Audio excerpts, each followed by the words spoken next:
Meeting का दौर लगातार जारी है। राजनाथ सिंह के घर पहुंचे सीडीएस, दोनों के बीच ताजा हालात को लेकर चर्चा हो रही है। आगे की हिकमत अमली को लेकर चर्चा की जा रही है। आगे किस रोड मैप पर काम करना है उसको लेकर भी मंथन का दौर जारी है।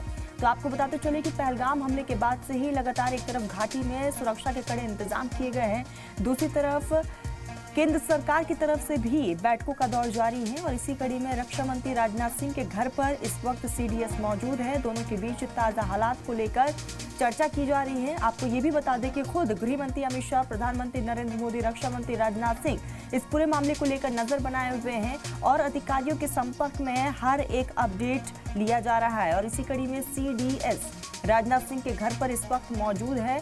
दोनों के बीच कई मामलों को लेकर बातचीत हो रही है। पहलगाम हमले को लेकर चर्चाएं की जा रही हैं। फिलहाल घाटी में क्या कुछ हालात है, रक्षा मंत्री राजनाथ सिंह उसको लेकर भी जानकारी हासिल कर रहे हैं। और आने वाले समय में किस तरह से जम्मू कश्मीर में सिक्योरिटी को और सख्त करना है, इसको लेकर भी मंथन का दौर जारी है। तो लगातार हम देख रहे विचार विमर्श का दौर जारी और राजनाथ सिंह के घर पर इस वक्त सीडीएस मौजूद है। दोनों के बीच ताज़ा हालात को लेकर मंथन किया जा रहा है। आपको बता दें कि गृह मंत्री अमित शाह इससे पहले कई बार मीटिंग कर चुके हैं। प्रधानमंत्री नरेंद्र मोदी भी सिक्योरिटी को लेकर एक मीटिंग बुला चुके हैं और अब राजनाथ सिंह के घर पर सीडीएस इस वक्त मौजूद है। लगातार दोनों के बीच कई मुद्दों को लेकर बातचीत और साथ ही साथ पाकिस्तान के खिलाफ किस तरह से कार्रवाई को अंजाम देना है, इसको लेकर भी मंथन जारी है।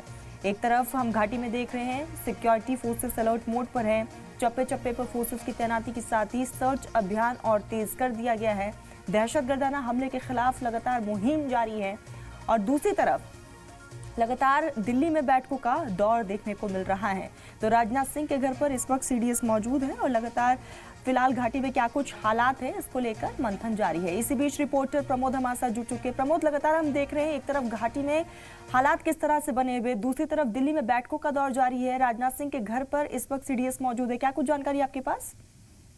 देखिए, बिल्कुल घाटी में जिस तरीके से एक आतंकी हमला जो है वो किया गया था और उसके बाद से ही लगातार भारत और पाकिस्तान के बीच में जो तनाव बना है, कई सारे समझौतों को रद्द किया गया है। और साफ तौर पर वहां की स्थिति का जायजा लेने के लिए सबसे पहले गृह मंत्री अमित शाह पहुंचे थे। उसके बाद से आर्मी चीफ और तमाम सेना और इंटेलिजेंस एजेंसीज के सीनियर ऑफिसर वहां पहुंचे थे। लगातार जो है वहां की इंटेलिजेंस जो है वो गैदर की जा रही थी। घाटी में तो सेना और पैरामिलिट्री फोर्स का एक जॉइंट ऑपरेशन जारी ही है। चुन चुन कर जो है आतंकियों के घरों को ध्वस्त किया जा रहा है, उन्हें मारा जा रहा है। तो वहीं पाकिस्तान को इसे कायराना हरकत का जवाब किस तरीके से दिया जाए, उसको लेकर दिल्ली में लगातार बैठक चल रही है। और अभी जो चीफ ऑफ डिफेंस स्टाफ यानी सीडीएस है वो रक्षा मंत्री राजनाथ सिंह के घर पे पहुंचे हैं, उनसे मुलाकात कर रहे हैं। उनको सारी जो जानकारी है पूरी तरीके से ब्रीफ किया जा रहा है कि इस वक्त जो सेना है वो क्या क्या कर सकती है और किस तरीके की जवाबी कार्रवाई सेना करने में अभी सक्षम है, कितने दिन में या फिर किस तरीके का हमला या फिर अटैक जो है वो करने में सक्षम है। क्योंकि इन सारी चीजों को देखने के बाद ही जब सीसीएस की मीटिंग होगी या फिर प्रधानमंत्री के साथ जब मीटिंग होगी तो उसके बाद ये फैसला लिया जाएगा कि पाकिस्तान को किस तरीके से इस कायराना हरकत का जवाब प्रमोद, यानी कि हम साफ तौर पर कह सकते हैं कि अब रोड मैप खाका पाकिस्तान के खिलाफ तैयार किया जा रहा है। क्योंकि हमने देखा गृह मंत्री अमित शाह ने भी एक हाई लेवल मीटिंग बुलाई, खुद प्रधानमंत्री नरेंद्र मोदी सीसीएस की मीटिंग ले चुकी है और अब रक्षा मंत्री के घर पर ये मीटिंग हो रही है। बिल्कुल, देखिए ये तो पहले दिन ही साफ कर दिया था प्रधानमंत्री नरेंद्र मोदी ने और आज अपने मन की बात में भी इस बात को कहा था कि इनको इन आतंकियों का जो है वो उल्टी गिनती शुरू हो गई है। इन्होंने सपने में भी नहीं सोचा होगा जिस तरीके की जवाबी कार्रवाई हम करेंगे। लगातार पूरा देश में आक्रोश है और पूरे देश के लोग पाकिस्तान पर हमला करने की बात कर रहे हैं। और जिस तरीके से पाकिस्तान में हलचल बढ़ी है वो अलर्ट मोड पे आ गया है। कहीं ना कहीं उनके पास भी ये इंटेल मौजूद है कि भारत कोई बड़ा कदम उठा सकता है। और ऐसे में जो पंजाब के जो सरहद के पार के जो किसान हैं या फिर गांव हैं उनको भी दूर जाने के लिए कहा है और उनको फसल तक अपनी काटने के लिए 48 घंटे का अल्टीमेटम दे दिया है।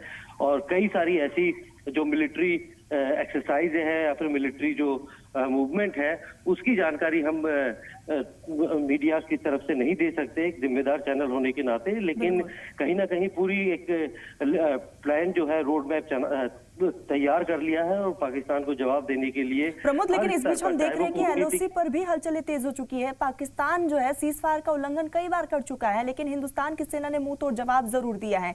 क्या एलओसी को लेकर भी चर्चा संभव मानी जा रही है इस बैठक में?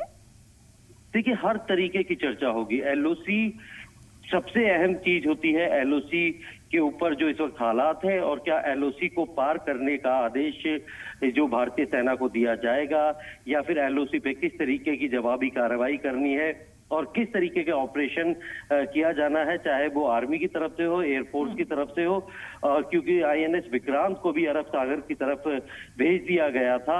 और ऐसे में जो हमारे देश की तीनों सेनाएं हैं, उनके जो चीफ ऑफ स्टाफ है, वो अब आकर रक्षा मंत्री राजनाथ सिंह को ब्रीफ कर रहे हैं, उन्हें बता रहे हैं कि सेना की कितनी तैयारी है और क्या क्या सेना अभी कर सकती है और किस तरीके के जो इस तरीके से ऑपरेशन प्लान के लिए जो ऑप्शन होते हैं, ऑल्टरनेटिव होते हैं, वो बताया जा रहा है। अब ये किस तरीके की बात हुई है, क्या इसमें प्लानिंग हुई है, क्योंकि इस तरीके की ऑपरेशन की जानकारी को बहुत ही ज्यादा सीक्रेट रखा जाता है और इस तरीके की जानकारी मिलने के बाद भी जो है वो पब्लिक जो मीडिया के जरिए जो है तब तक बाहर नहीं आनी चाहिए जब तक कि सरकार खुद आधिकारिक तौर पर इसके बारे में ना बोले। अभी इस तरफ कयास लगाए जा रहे हैं कि सीडीएस की ये मीटिंग काफी अहम होगी, क्योंकि इससे पहले जो आर्मी चीफ है वो भी रक्षा मंत्री से मिल चुके हैं और लगातार रक्षा मंत्री जो है इस पूरी स्थिति पर नजर बनाए हुए हैं। और जब पीएम मोदी और बाकी तमाम जो बड़े नेता हैं, क्योंकि सर्वदलीय बैठक भी बुलाई गई थी और एक मत से सबने पाकिस्तान के को सबक सिखाने के लिए समर्थन जो है वो सरकार को दिया था। और ऐसे में अब सरकार बिल्कुल प्रमोद, सभी की नजरें अब सरकार पर टिकी हुई है कि सरकार की तरफ से आगे क्या कुछ कदम उठाए जाते हैं। प्रमोद, आप हमारे साथ जुड़े, तमाम जानकारी आपने साझा की, बहुत बहुत शुक्रिया प्रमोद।